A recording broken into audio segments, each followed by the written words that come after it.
कथा वाचनले कथा श्लोक भन्नु उपनियुक्त मङ्गलम ओम शङ्कर जग मङ्गलायन श्रीमान दिनकर किरण निबोधित नवलनी दलनी वीक्षण कृष्ण काले वसन्तु पंचन्य पृथ्वी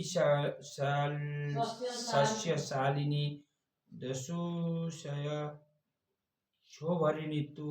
ब्रह्मा सतु निर्भया अपुत्रा पुत्रिणः सन्तु पुत्रिणः सन्तु पौत्रिणः निर्धना साधना सन्तु जीवन्तु शारदा समस्त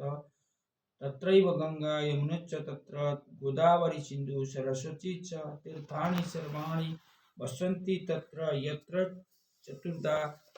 कथा प्रसंग या कुंदे तु तुषारहार धवला या शुभ्रवस्त्रावृता या वीणा वरदांडी मंडिलकारा या श्वेत पद्मासना या ब्रह्मा चतुर्शंकर प्रभृतिभिः देवैः सदा वंदिता सा मां पातु सरस्वती भगवती निःशेषजाड्यपहा कायेन वाचा मनसेन्द्रियैर्वा विद्यात्मक या प्रकृति स्वभावतः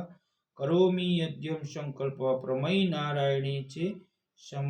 समर्पयत सबै पुष्पाञ्जली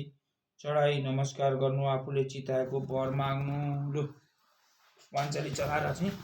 नमस्कार गर्नु जय भगवान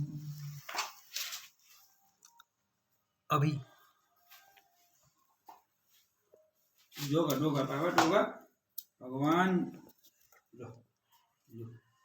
जय भगवान लीला ढोगना अब किताब